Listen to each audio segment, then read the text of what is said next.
You're listening to another episode of the Coaster101 podcast. It is National Roller Coaster Day, and as such, I am joined by a very special guest. I'm going to call him a friend of Coaster101.com, even though we've never really met. We've talked online for 18 months at this time, but the communications, public relations manager at Dorney Park, Ryan Eldredge, is joining us on the Coaster101 podcast. Ryan, welcome to the podcast. How's it going? It's going well, man. You can call me a friend of the program. I'm good with that. I feel like we know each other, even though most of the interactions probably been Twitter and Facebook and things like that. But happy to get on the program and support you. Absolutely, and we're excited to support you. And I mean, this is one of those. It is announcement season, and you guys, you just had a very big announcement here in about the last week or so. Everybody is all abuzz about Iron Menace, the new coaster coming to Dorney Park next year. So let's get right into it. I mean, we don't need these podcast intros that we're just talking and nonsense for the first half hour. We're going to get right into it. I want the Ryan Eldredge take, though. How excited are you to get to be able to market a new coaster for Dorney Park, which I believe is the first ground up coaster since Hydra in 2005? You got it all right. It's an incredible blessing, man. As someone who grew up in Eastern Pennsylvania, and my two home parks growing up were Dorney and Hershey. And to be here for something like this, I think a lot about, there have been a number of people who have sat in this seat before me.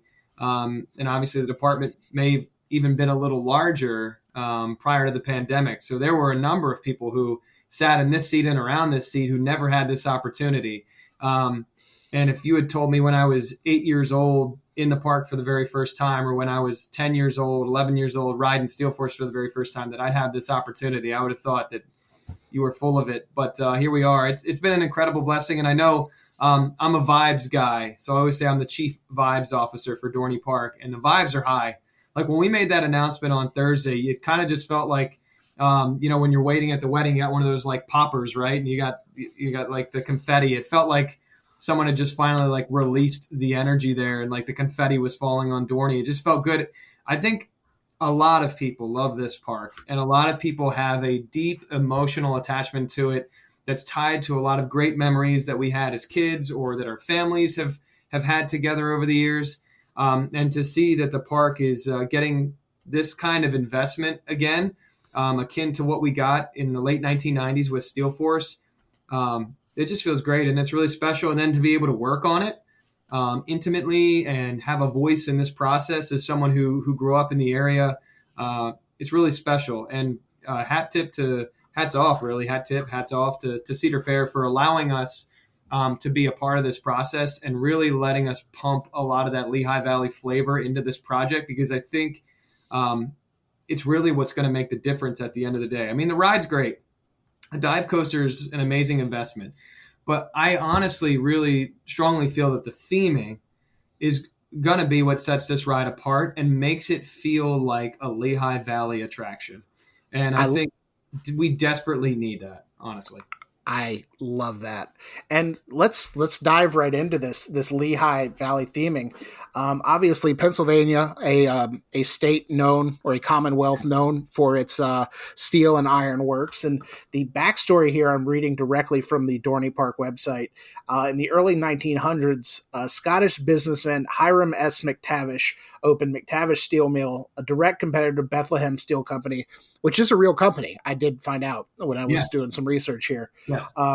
Greed dictated McTavish's every move, and he was well known to prioritize profits above people.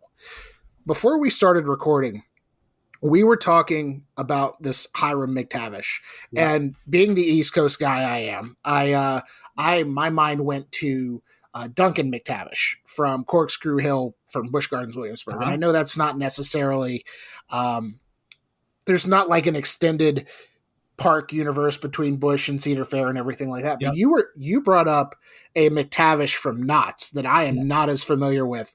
What do you feel the relationship is there? So the name actually at Knott's Berry Farm is Hiram McTavish.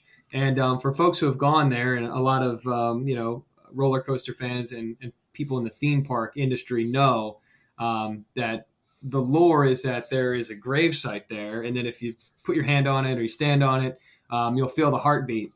Well, that tombstone, and don't knock me too much for this, but I believe it's marked like 1886. Our McTavish, Hiram McTavish, or at least the Dorney lore, is the 1930s. What I like to think, because of McTavish's demeanor, which is going to be talked about a lot as we get up to September 7th and then even more after that, because there's a lot that still needs to play out in this kind of universe that we're unveiling. What I think folks are going to find is that this McTavish may not necessarily be human, but definitely there's a paranormal and an evil vibe to this character that I think would lend itself to say, hey, this individual may have had multiple lives, and he may have existed at Knott's Berry Farm in the Old West, and he also may exist maybe when he was done there, maybe he wasn't really dead, or maybe his body died and he went and inhabited another body in Pennsylvania. I like to leave that open-ended for folks, but I like to think, and we talked about this too, because a member on our design team was an intimate part of Knott's as well, that really came out with the McTavish thing, with the Hiram McTavish. We like to think that not only is it open-ended, but we like to think that that McTavish is our McTavish. And we're talking about putting in a gravesite in our necropolis, which is where the zombies are. So for us, it's really about being a part of like this Cedar Fair cinematic universe. And I do think that there needs to be symmetry among our parks at least. 100%. Because I do think, maybe at the end of the day, it's just for guys like you and me. But I think that that makes it a little more special. And it kind of is like, hey, if you're a Knott's person and you're on the East Coast, you find yourself near Philadelphia, then pop up the Dorney, check it out, and learn a little bit more about McTavish, this guy that you kind of just revered for like this gravesite. There's more to the story. I love that. And that Cedar Fair extended universe, I've been a long fan. Like, I'll go to Carowinds, which is my home park, and I will see, they've got all these things on the wall at the Blue Ridge Country Kitchen that reference not only Carowinds, but King's Dominion, Cedar Point, Kings Island. I know if you go up to Cedar Point, when they did the river expedition, there was a Jerry Helms Mine Company crate on top of one of those boats, which is the fictional mining company for Carolina Gold Rusher. So it all comes together. And I know that, especially in recent years, Cedar Fair has been putting a lot more into the backstory of their roller coasters. And obviously this starts with Iron Menace with McTavish, but can you talk a little bit about this over the top theming? I mean, based on the renderings and the POVs, there is some steel mill, iron mill feel to it. Can you talk a little bit about that? Yeah, and I think that'll be vetted out even further than what you're seeing in the animation. Like our goal is to have that be even more grandiose. Certainly, there are things that will play into that. Our team here, our maintenance and entertainment team that would construct that, design that, put that together. Also, when we did the animation, we're trying to figure out what it's going to look like in that plot and go through all that stuff. So I think there's going to be even more theming than we're seeing. But really, the critical element of it and why we decided to go with that is, like you said at the very beginning, we have rich industrial roots here in the Lehigh Valley. Most of the folks around here tie it directly to Bethlehem Steel, because from Bethlehem Steel and what they were able to create there are dozens and dozens of different businesses and economic sectors that flourished and thrived through that had to do with that steel product that would then go and become other things, whether that was in Allentown or Reading or Easton. I mean, there are tons of industrial facilities all around that area. So we wanted to capture that. And we knew that we felt pretty strongly that we needed to get into the theming game for a while, that like we've been missing an opportunity. And I think folks in this park have felt that way since Steel Force came in, that there was an opportunity there to really build out kind of like a steel yard or an industrial theme. And, in the 90s, it wasn't as important. And now it definitely is important to the types of environments that you want to create, the memories that you want to create. So not only do we do that, and I think with the steel industry comes this certain level of like reverence, right, for it and respect and dignity that Pennsylvanians have. And it's why we're so proud and we're hardworking, blue collar. But there's also there's a tinge of creepy to it. And so when we were really trying to talk about the concept, that was something we felt really passionate about tapping into. Because by day, when you go to the steel stacks in Bethlehem, for example, you get that sense of like, wow, look what our ancestors did. This is incredible. But then at night you're like, dude, I don't know if this is creepy out here. And I think it's important to marry those two things together. And that's kind of how you get Iron Menace, is like these two competing ideas, which are inherently Pennsylvanian, coming together. And it's like, we just felt that it strongly reflects kind of the legacy of the Valley. And if we're going to start this whole process of like theming out the park, then like start with the things that you strongly identify and work your way out from there. So that's really kind of like the brainchild, the trust of the Iron Menace. And then overall, the ride itself really does reflect a mill. We're going to have more information on the 7th about some of the facade and buildings that are in the back, but the station itself is going to be representative of a 1930 steel facility that's kind of been left alone for 90 years. And the ride itself is supposed to be indicative of an iron ore cart. So McTavish named the iron ore cart the Iron Menace because of how many rounds it would click through and the production that it had and how fast it would go. And so the idea is that you are getting on this cart, and the dive is supposed to be you diving into or around where the blast furnace would have been or was or is, or however you want to conceptualize it. I like to think through that animation, it's where it was, but you're still going for the ride, and then you're doing the inversions, you're twisting all around, twisted steel. So like that's the generalized idea. And I feel strongly that we like hit the nail on the head. It's so funny because I was talking to somebody the other day, and they're like, why did you do it? And it's like, why? And because it's like, it's so obvious. It's like, why wouldn't you just take the slam dunk? It's a slam dunk. And we've been like passing up the dunk for years. Like sometimes just take the easy shot, hit it, and then move to the next thing. Don't get bogged down by all these other ideas. Like it's right there in front of us. And we have such a great partnership with the Steel Stacks and Arts Quest, and they do such great work there with Music Fest. And they've really made Bethlehem Steel once again like a pillar of our community. And we feel pretty strongly that we're a pillar of our community. So it also gives us the opportunity to work together with our partners who have found a way to kind of tie everything together. We want to be a part of that. It's so funny because it was a layup. Yeah. Well, the layups are the fundamentally sound, but everybody loves the dunks every once in a while. You know what I mean? Yeah. With the ride, it feels like a dunk, but it just, for sure. Like, it's almost like sitting here. It's like, I can't believe it took this long to do something like this, but, like I said, it wasn't maybe as important in the late 1990s and early 2000s as it is now. And now that it is and we're building, just take the dunk. I love it. Okay.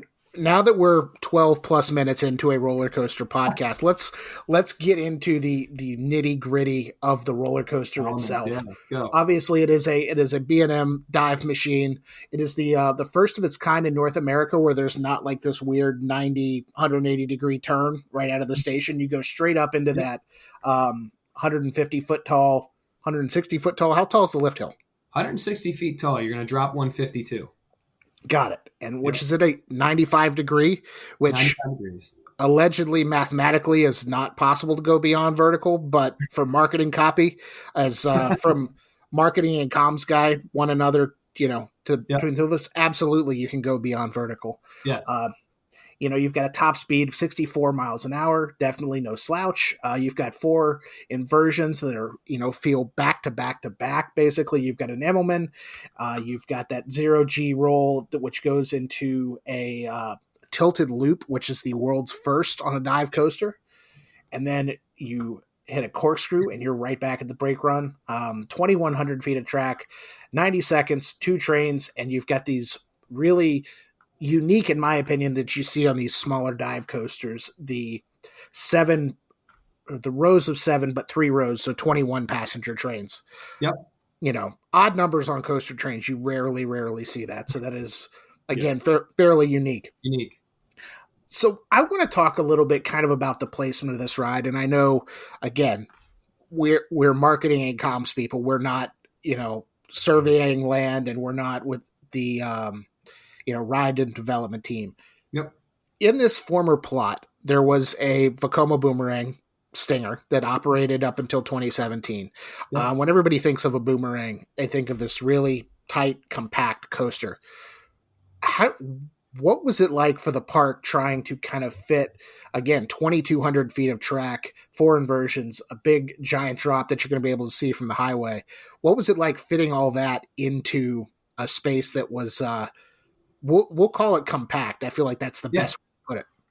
Well, I mean, I kind of attribute our success in creating this to what we were able to do with Talon, which is also compact and was squeezed in between the water park after it was created and built and Dorney Park, the dry park. So we had a lot of learnings there, which is also why I think when you looked at the actual space that we had to work with, which is like just a little bit over 2 acres, I think when we started going through the process, it's part of the reason why we ended up going with B&M is because of our relationship with them and designing and constructing both Talon and Hydra in spaces that were relatively tight. Because as you know, like we are in a neighborhood, like we're in a neighborhood, and while we do have 200 acres in the neighborhood, none of it is really. It's almost like a jigsaw puzzle. Anybody that's been to Dorney kind of knows that it's kind of funky. But we felt really strongly that that space where Stinger and Laser were was a critical space for a variety of reasons, and I put my marketing hat on. But the visibility from 78 is unparalleled. Like when you're coming in on 78, you can see Steel Force, you can see Possessed, you can see Talon. If you're looking right, you can see Hydra and you can see Thunderhawk. So we wanted to make sure that that was possible, and not just 78, but also Hamilton Boulevard. And then I think the big driving point was back in the day when Laser was there. Kind of skip Stinger, but when Laser was there, you would come down Lincoln and you would make the entrance into the park, and Laser was on your left, and it ended up being like a community favorite, not because it was the best roller coaster in the world, but I think some of it is just like your memory bank. You see it there and it's like, man, I'm at Dorney, like here I am, this is like I'm coming into the park, it's on my left, and it's really like representative, and it makes me feel like I'm good and that I'm here. So we looked at a lot of things. I wouldn't say that it was the most challenging thing in the world, because we had not only did we have Laser there at one point, but we also had like Chester Cheeto Land, we had Kitty Land, we had Lil Laser. So for a while there was a lot of stuff back in that footprint to where like Enigma was, which is one of our haunt attractions last year. A lot of that space had become storage, so we had to relocate a lot of that. But that was just kind of a willingness of like our entertainment team and our maintenance team. But I think B&M was really up for the challenge in designing something that was compact and short for this specific type of ride, the B&M Dive. I think they like the challenge, but like I said, I think it'll make it really unique, and I think it'll be fun. I mean, I saw a lot of comments about like, oh, it's so short. Okay, I mean, Talon's short too when you get down to it, but it is like the perfect ride. Like I would argue with anybody that Talon is like the perfect ride for what it is. It's exactly what it needs to be. There's no lulls. It's like dynamic the whole way through. And we feel pretty strongly that this is going to do that as well. In addition to having that dive that when you're up there, like you said, there's no 180, there's no turn. And part of the reason for that is so that when you're up and you're in the back row, you'll be able to see Allentown. You'll be able to see the entire park. If you're in the front, you're probably going to be looking right down, right? But there's just a bunch of different dynamic elements. And I wouldn't say that it was the most challenging thing in the world. And I only say that because I think that when we started conversations with B&M specifically, I think they were really up for the challenge and excited about squeezing something into that space. And for us too, we want to drive volume to that area of the park. So it was important that whatever we selected, and in 2020, we were trying to get a gravity group too, right? And that whole thing fell apart, pandemic, yada, yada, yada. But we have been eyeing this space for a long time because it's like we want to drive guests to Steel Force, Thunderhawk, Possessed. That area of the park is just not utilized like it should be because there's no high volume machine down there. And not only will this ride be down there, but it gives us the opportunity then to theme it out further and new dining, new shopping, potentially new flat rides in the future. You know, do we rebrand Cedar Creek Flyers? Like it kind of opens up a world of possibilities. And then there'll be other tie-ins too on 9/7 that'll give people an even better idea of where we're going with it. So I just think it was important to utilize that space. So coming together, it's just finding the right partners to be able to do that, and letting them know that like, hey, it's important that we put it in this footprint. And I love it. Possible. And you did mention Cedar Creek Flyers. I saw in the renderings on some of the images that Zephyr is still there. So it looks like you've managed to build around those as well, which is fantastic. Yeah. What I'm looking at again, Google Maps. I've been to Dorney. It's been years at this point, so obviously I need to come back. Yes, you do. But back there's some buildings that look like there was a haunt maze. Is all that staying or? So the only thing that is staying is the haunt attraction Okay. slash maze and the bathroom, as well as the Cedar Creek Flyers. All the other structures that are in the back are gone. Okay. Um, and the Rita's is gone as well. So Okay. there are things that'll be clearing the way for the ride, and then some new theming as well. Understood. So when we did the animation, some of the direction of where we were going was still unclear.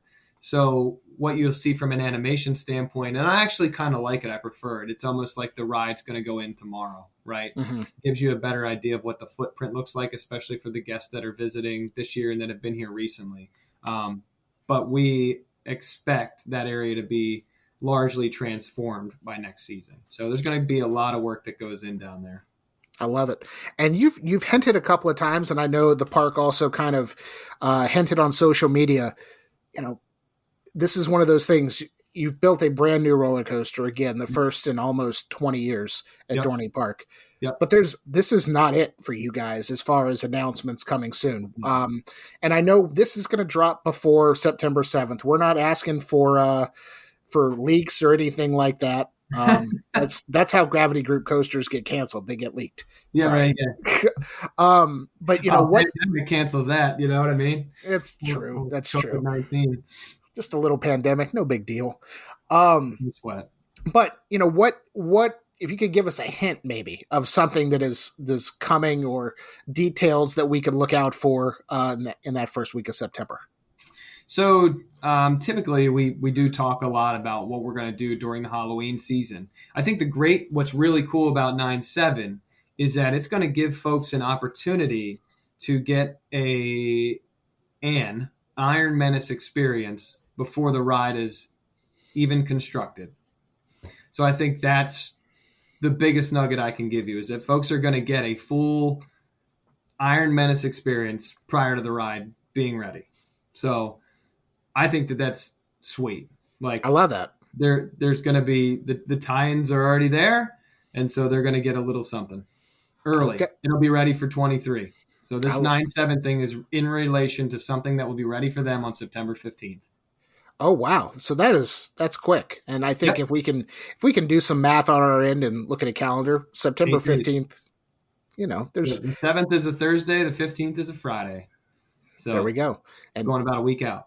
look at the calendar, look at the season we're in, and just do some of your own math there. I mean, a lot of people knew we were, or knew, had an inkling that we were going to do a B&M dive, right? But what I like to think is like, there's always that 10% that you're not really sure. And then there's all the other things. You don't know what superlatives there's going to be. You don't know what the name's going to be, what the theme's going to be. And so you may think you have a really good idea of what it is, but until we announce, there's still a lot of things I think that are kind of hanging out there. I will say, unrelated to 9/7, that this is going to be like our best haunt ever. The whole thing is getting like a total rework, and we're adding a ton of stuff to the main midway when you walk in right around where Coasters is, which is just kind of felt like a dead zone last year. So we have the new stage with new shows. We've got a new bar going in. We've got new monsters, new attraction. We're moving a couple of the zones around so that they're larger, so they can be more immersive, so you don't feel so pinched and tight. You can spend time in there and hang out. Overall, I think this is going to be our best Halloween haunt ever. So I'm just like really excited to get. I mean, anybody who's from the Northeast, right? Like we're all like, we love fall, but I mean, I really am excited for the fall season here at Dorney Park. And part of that too is because we get to watch the construction of this monster. That'll be really fun. So I want to talk to you. I mean, what's your stance? Are you a coaster guy? I mean, obviously you grew up in the Lehigh Valley, and what of these elements, the drops, the inversion, the speed, the theming, what are you looking forward to? You personally, what are you looking forward to the most? So, well, I mean, the theming for me, I think is the biggest thing because it's something that we can build on. So, as a park employee, like taking my like guest Ryan coaster guy hat off, the theming's huge because it's really the first time that we've themed out a ride like this. That like we've passionately been involved as like a local community to drive something that will hopefully not only just reflect the area, but help us like just theme out that portion of the park as like a steel yard. So I'm really excited about that. For the ride itself, the the fact that the Zephyr goes through the station is awesome. And honestly, it was one of those things that I didn't even know that we were going to move forward with that until pretty late in the ball game. So to see that we were able to incorporate that piece of our history, like the ride that saved us during the Great Depression, is incredible. And it's like the Zephyr becomes a whole new ride because you're going through that station. So it's like not only did you make a brand new roller coaster, but like you just took the Zephyr and you just like gave it a new life, like just gave it legs again. Um, that is so exciting. On top of the fact that the station is like an old steel mill, is really cool. And then the tie into some of the other buildings and facades and things that'll be in that area. So like a lot of that is theming as well. From a ride perspective, just like a simple ride. I'm like one of those idiots that like likes to walk up lift hills and take photos and do all that stuff. So like I cannot wait to get to that top of that lift hill, because specifically when you look at the front seat POV, the view that you have up there of like not only Allentown and like the far right, but you can see all of our coasters like so clean and clear. I'm like really excited for that. And then you got that 3-second hold. The tilted loop is also amazing. But if you said Ryan pick one thing, theming, Ryan pick a second thing, the lift hill for me and that hold are just going to be two things that I think can't miss for us. Just making me jealous with the ability to just walk up any lift hill you want, get any photo you want. As long as we're not operating, but yeah, man. I was up on Steel Force for the first time, I don't know, 2 or 3 months ago, getting some horizon shots for the animation. And man, climbing up there, you're like sweating when you get to like the last 10 steps. And then you get up there and you feel okay. You almost like psych yourself out as you're walking up. Steel Force specifically, it's just like kind of narrow, and the railing, I'm 6 foot, almost 4, probably 4 with shoes on, and it's like the railing's below my hip, and it's like, oh man. And then you get up there and it's just amazing. Like the view from up there is really incredible. Talon's like the easiest lift hill to you feel more enclosed and it's easy. You get up there, you have like a nice perch to kind of take photos from. But yeah, it's fun to do that. I love it. And you've been in the chair. We were talking a little bit, coming up on 18 months in the comms role at Dorney. How have you kind of seen the position kind of evolve in that time frame? I know as enthusiasts, we appreciate it when a park has a voice on social media and kind of does its own thing. Selfishly, we like it when a park interacts with us because it makes it fun as content creators and pseudo media, whatever we are, when we kind of have that relationship and get kind of, ping back and forth with the park. But how have you kind of seen that role kind of evolve in the past year and a half? Well, I think a lot of it has to do with my overall like demeanor and how I am as a person. I like to make everyone feel like family just as a human. I don't think that there's a space that someone shouldn't be able to exist. I think everybody has a voice. Everyone that walks through that gate, whether you're an enthusiast or you're working for, the Today Show, like you're just as important to me as the normal Joe who is walking through the water park. Like everybody's got a voice. Everybody's important. What I love about you guys and what makes it easy is like you guys are passionate about it and you guys genuinely love the parks. And I think that's reflected in most of the accounts. So when I came into this position, it just kind of felt like we were behind the 8 ball on social media. It just was like our presence was kind of just flat. It was like, here's a couple photos of Steel Force and, happy holidays. Here's a POV, like very traditional. And I think not just as our park, but I think brands in general, we've got to find a way to create a community online as well as like in and around the park. I think it's almost, for me, growing up in this landscape, I think it's more critical than creating that sense of community in person, which I think is also extremely important. But that online community is really where like you can gauge your support. You can kind of gauge what you're doing well, what you're not doing well, where we can work, where we can, find partners and things like that. And it's just kind of like where you can find your voice and your position. So for me, when I came in, just seeing what we were doing and what I thought I've always, I'm just like you. I mean, I consume other park stuff, and for me, it's always like I don't really look at like competition. It's just like what are they doing well, and what is this group doing well, and what are they doing well, and like when I started here, a good example of that is like we would talk a lot about like, well, this is what Knott's Berry Farm does, but they're Knott's Berry Farm, or like this is what Busch Gardens does, but it's Busch Gardens, and it's like why can't we do that? Maybe we don't need to do it to that scale, or maybe that specific thing doesn't fit our identity or our brand, but there's some kind of learning there that makes it so that we could take that and then adopt it in some fashion and spit it back out in a way that we can utilize it. So for me, it's like there's never. I'm a never say never kind of person, and I also think it's just like if you're not engaging with your community, whether it's the coaster community, whether it's your charitable partners, whether it's your everyday guest, then like you're selling yourself short because you can really grow that community. And I think too, like when you like we know like we kind of feel like we know each other a little bit even though we've never met. That only happens because I engage with you. And the thing is if we all make mistakes, God forbid the park makes a mistake or something happens.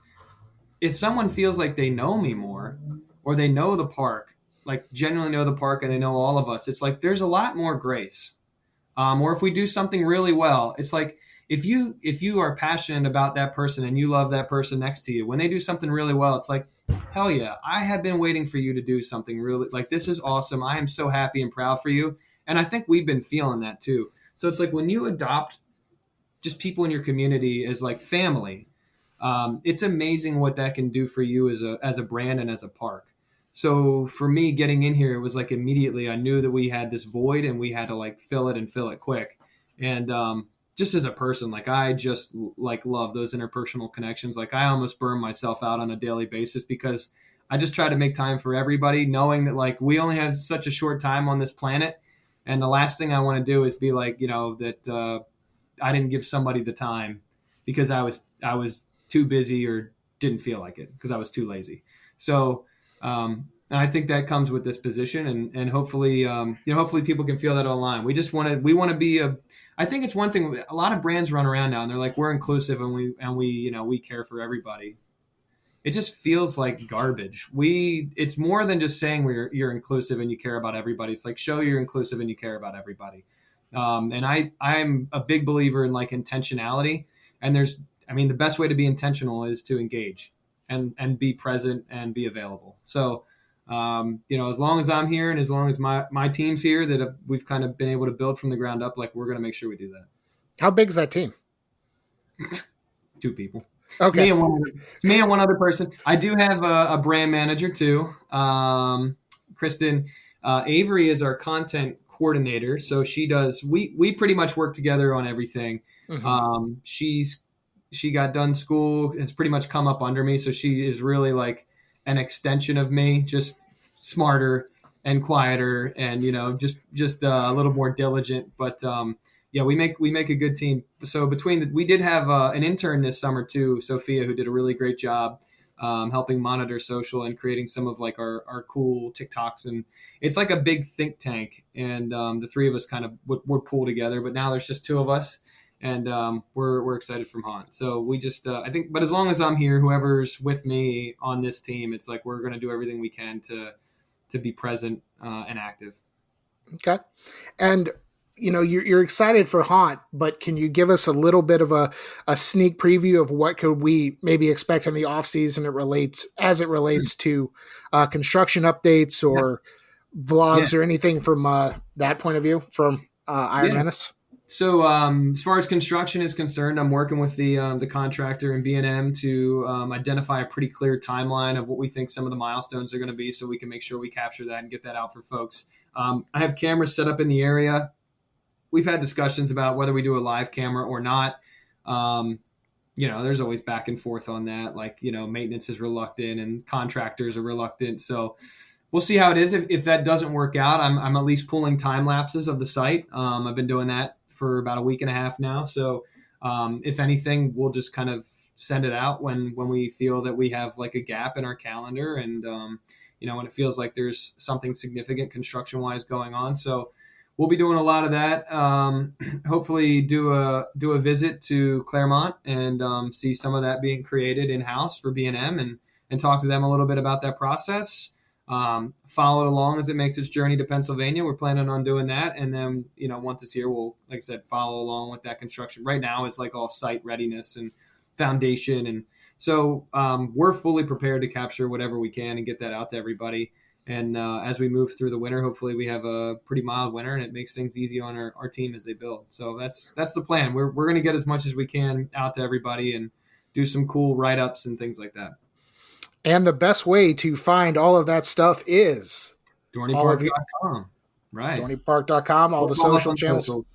Yep. I appreciate that. Yeah, actually, so we do have like a page set up for Iron Menace right now. So I would anticipate that, there's a bunch of stuff on there right now. We'll just continuously drop updates on there when it's available. I mean, right now it's pretty much POVs and sizzle and stuff like that, but there'll be opportunities for some other stuff as we move forward with the process here. And then I will say too, really cool thing, folks who, I think this is cool. I just want to clarify, but folks who get a gold pass between now and September 4th are going to get may get an invite. They're going to get an invite to a special preview event on Iron Menace. So some incentive there for folks who are thinking about getting a gold pass, who may listen to you, that are in the Philadelphia, New York, Maryland, Delaware, Pennsylvania area, like pull the trigger. Because I think it's the price is actually going to go up on September 5th. It's actually going to go up. Keep the cards there. So like now's the time, and you get that exclusive preview event, which I think will be pretty cool. I love it.